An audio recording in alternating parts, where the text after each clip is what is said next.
Bismillahirrahmanirrahim. Assalamualaikum warahmatullahi wabarakatuh. Saya akan menjelaskan pada pertemuan kimia organik ini bab tentang lipid. Ya, lipid adalah biomolekul yang mengandung asam lemak atau inti steroid, larut dalam produk organik tetapi tidak larut air. Berasal dari kata Yunani lipos yang berarti lemak, dapat diekstraksi dari sel dengan pemakaian pelarut organik. Macam-macam lipid yang mengandung asam lemak adalah lilin, ya, wax, lemak atau minyak, trigliserol, gliserofosfolipid, prostaglandin. Macam-macam lipid yang tidak mengandung asam lemak yaitu golongan steroid dan vitamin lipofilik. Oke, ini adalah keluarga besar lipid. Jadi terdiri atas asam lemak, ya, fatty acid, kemudian bisa membentuk prostaglandin. Kemudian ada wax, yaitu fatty acid, kemudian long chain alkohol, ya, alkohol terpanjang, kemudian triacylglycerol, ya, ini adalah fatty acid, ini adalah glycerol, kemudian di sini ada gliserofosfolipid, yaitu glycerol, fatty acid, fosfat, dan amino alkohol. Kemudian yang dia tidak memiliki fatty acid, ada steroid, yaitu kolesterol, bile salt, ya, kemudian steroid hormon. Asam lemak adalah asam karbonsiat lantai panjang, umumnya terdiri atas 12-18 atom karbon. Tidak larut air, rantai hidrokarbon dapat jenuh dan tak jenuh. Untuk minyak zaitun, olive oil mengandung 84% asam lemak tak jenuh dan 16% asam lemak jenuh. Asam lemak jenuh dan tak jenuh, ya, asam lemak dibedakan menjadi jenuh itu apabila semua ikatan tunggal, tak jenuh ada ikatan rangkap dua atau alkena. Contohnya adalah asam palmitoyl, asam lemak tak jenuh. Ya. Kemudian asam lemak jenuh hanya mengandung ikatan tunggal CC, strukturnya mapat, mempunyai tarik-menarik kuat antar rantai, mempunyai titik leleh yang tinggi, pada suhu kamar bentuknya padat.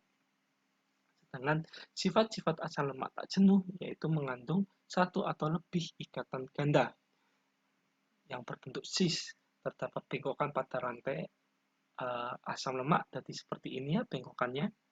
Kemudian struktur tidak mapat, hanya sedikit tarik-menarik antar rantai, memiliki titik leleh rendah sehingga bentuk cair dalam suhu kamar. Ya, asam lemak tak jenuh ada dua macam, yaitu MUFA dan PUFA. Kalau monounsaturated fatty acid mengandung satu ikatan alkena. Kalau polyunsaturated fatty acid mengandung lebih dari satu ikatan alkena. Biasanya umumnya cis, ya, terdapat pada asam lemak daripada trans. Biasanya kalau lemak-lemak seperti olive oil dan lain-lain, omega 3, omega 6, omega 9 dipanaskan terus-menerus, ya, itu akan bisa mengalami yang bentuknya dari cis menjadi trans yang akan berbahaya apabila dimakan karena akan menumpuk pada dinding pembuluh darah yang menyebabkan bisa meningkatnya kolesterol dan juga rentan terjadinya blockage pada jantung, bisa infak miokard akut karena penyumbatan. Oke, ini adalah bentuknya cis, ya. Kalau ini adalah trans, ya, berseberangan. Asam lemak tak jenuh yang penting yaitu asam oleat C18, ya, asam linoleat C18, cuma yang perbedaannya di sini adalah letak dari ikatan rangkap. Kalau oleat ini hanya MUFA, kalau ini termasuk PUFA. Kemudian asam linoleat, ya, kemudian juga asam arasidonat C20, ya, ini omega 1, 2, 3, omega 3 linoleat, ya. Kalau omega itu ditinggal dari rantai akhir. Kalau ini adalah alfa, beta, gamma dari gugus fungsi ini. Omega adalah di akhir, makanya ada alfa dan omega, awal dan akhir. Titik leleh beberapa asam lemak, ya. Nah, asam lemak itu selalu genap, tidak pernah bilangan ganjil, ya. Karena apa? Jadi ibaratnya dalam biosintesis asam lemak tidak pernah nanti terbentuk 13, 15, nggak pernah, ya. Asam laurat 12, ya. asam niritat 14, asam palmitat 16, asam stearat 18. Ini melting point-nya akan meningkat berdasarkan pertambahan dari rantai samping. Kemudian unsaturated, ya, palmioleic acid ini adalah 16, ya. Kemudian melting point-nya 0, oleic acid ini 18, ini adalah 13, ini ya. Kemudian linoleat 18, ada negatif 9. Sehingga asam-asam unsaturated itu dia melted atau apa namanya, bentuk cairan di dalam suhu ruang. Asam lemak tak jenuh, ya, ganda seperti linoleat, omega 6 termasuk bahan minyak sayur dan daging. Asam linoleat adalah omega 3 yang terletak pada minyak ikan. Harus berasal dari sumber makanan karena mereka berfungsi sebagai prekursor asam lemak lainnya, tetapi tidak dapat disintesis oleh tubuh. Jadi omega 3 itu adalah berasal dari minyak ikan, ya, untuk kecerdasan dan lain-lain. Kemudian lipid, lemak dan minyak, apa bedanya? Waxes itu lilin, ester dari asam lemak jenuh, dan alkohol rantai samping, ya, rantai panjang. Pelapis daun tanaman untuk mencegah hilangnya air melalui penguapan. Biwax ini ada untuk B yang biasanya di madu itu, ya, ini untuk dimana strukturnya sedemikian rupa, ya. C14 ini rantai panjangnya, ya. Oke, ini suatu ester, ya. Jojoba wax, ya. Jojoba oil biasanya untuk kosmetik, strukturnya seperti ini, ya. C18 ini 19. Kalau Carnauba wax ini, ya, ini juga sama. Oke, lilin, asam serotat, suatu asam lemak mirisil alkohol antara rantai panjang, sehingga ini membentuk suatu ester mirisil serotat terdapat pada lili lebah atau liri Carnauba wax. Berfungsi untuk apa? Menghalangi air. Jadi supaya dia tidak basah seperti pada bebek, ya, pada bulu. Kemudian ada wax, ya, pada untuk mengurangi penguapannya air. Oke, nah lanjutkan.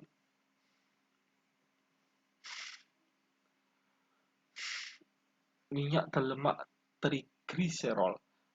Lemak dan minyak juga disebut trigliserol, suatu ester dari gliserol dimanfaatkan lewat esterifikasi. Bentuknya terbentuk bila gugus hidroksil dari gliserol bereaksi dengan gugus asam karboksilat dari asam lemak. Jadi ada gliserol direaksikan dengan alkohol akan menjadi gliserol PG, ya, gliserol aldehyde, trigliserol. Nah, ini prosesnya dia akan membentuk dari 3 asam lemak ada gliserol, maka akan terbentuk seperti ini, bermacam-macam, ya. Kalau ini satu macam, ya, ada yang bermacam-macam. Kalau trigliserol sederhana adalah ketiga kelompok asam lemak yang terhubung pada gliserol sama jenisnya, maka disebut trigliserol sederhana. Contohnya tripalmitin. Kalau misalnya campuran, bisa asam lemak berbeda jenis, ya, disebut sebagai trigliserol campuran seperti steroidiolein dan palmitoleiin stearin, ya. Lemak alami merupakan campuran dari trigliserol campuran dan sedikit trigliserol sederhana. Seperti ada tripalmitin, ini sama, ya. Kalau ini tadi campuran, ya, 1 sterol 2,3 diolein, asam oleat ini, ya. Oke, berasal dalam asam oleat. Kemudian 1 palmito, tadi palmitat, ya, pertama palmitat, 2 oleat, ya, 3 stearin, ya. Oke. Titik leleh dari lemak dan minyak. Lemak padat pada sukama terutama pada dalam bentuk daging, susu, lengkap, mentega, dan keju. Kalau minyak berupa cairan sukama terutama pada tumbuhan, misalnya zaitun. Ya, kalau misalnya apa bedanya butter sama ini? mentega. Kalau mentega itu adalah minyak nabati yang dihidrogenasi sehingga dia padat. Tapi kalau butter minyak lemak, minyak hewan. Minyak mengandung asam lemak tak jenuh. Ya, minyak lebih banyak mengandung asam lemak tak jenuh, mempunyai ikatan rangkap bentuk cis yang mengajak struktur bengkok pada rantai asam lemaknya. Ya, dengan struktur bengkok maka rantai mengakibatkan molekul trigliserol tidak dapat uh, berdekatan letaknya, strukturnya tidak mapat, titik lelahnya lebih rendah dari asam lemak jenuh, hingga cair dalam suhu ruang. Ini triolein tadi berasal dari asam oleat, ya bengkok seperti itu. Oke, persentase asam lemak jenuh dan tak jenuh pada minyak. Ya, ini kita bisa lihat kalau yang ini adalah polysaturate, monosaturate, dan saturated. Ya, ini coconut oil, ini minyak kelapa. Ya, monosaturate-nya sekian, kebanyakan saturated. Ya, kalau sunflower, ya itu banyak polysaturated-nya yang bagus ya. Nah, kemudian monosaturated dan kemudian yang saturated. Ya, ini adalah perbandingan. Kalau butter kebanyakan yang saturated. Oke, sifat kimia dari triacylglycerol. Reaksi kimia triacylglycerol dengan reaksi yang terjadi pada alkena dan ester. Sama ya, dapat mengalami hidrogenasi ikatan rangkap dua pada asam lemak tak jenuh bereaksi dengan H2 dengan katalis Ni atau Pt, dan hidrolisis ikatan ester dipecah oleh air dengan adanya asam lemak dan basa ataupun enzim. Nah, hidrogenasi minyak penambahan hidrogen H2 terhadap atom ikatan rangkap 2 mengubah ikatan rangkap 2 menjadi ikatan rangkap tunggal. Maka meningkatkan titik lelehnya, membentuk padatan, misalnya margarin, softening, ya seperti ini. Kemudian hidrogenasi bisa menyebabkan dia tripalmitolein menjadi glyceryl tripalmitat. Ya. Kemudian olestra adalah bahan yang pengolahan makanan menjadi lemak buatan.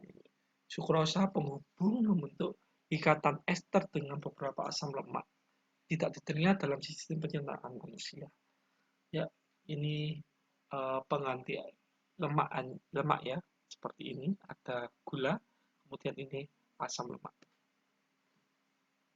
Asam lemak tak jenuh dapat berbentuk cis bila gugus besar pada posisi yang sama ya, tapi bisa bentuk trans, bisa berlawanan seperti ini. Sebagian besar asam lemak alami memiliki ikatan cis. Selama hidrogenasi, beberapa ikatan cis dikonvertasi menjadi ikatan trans. Dalam tubuh, asam lemak trans berperilaku sebagai lemak jenuh. Diperkirakan bahwa 2-4% dari total kalori tubuh dalam bentuk asam lemak trans. Ya.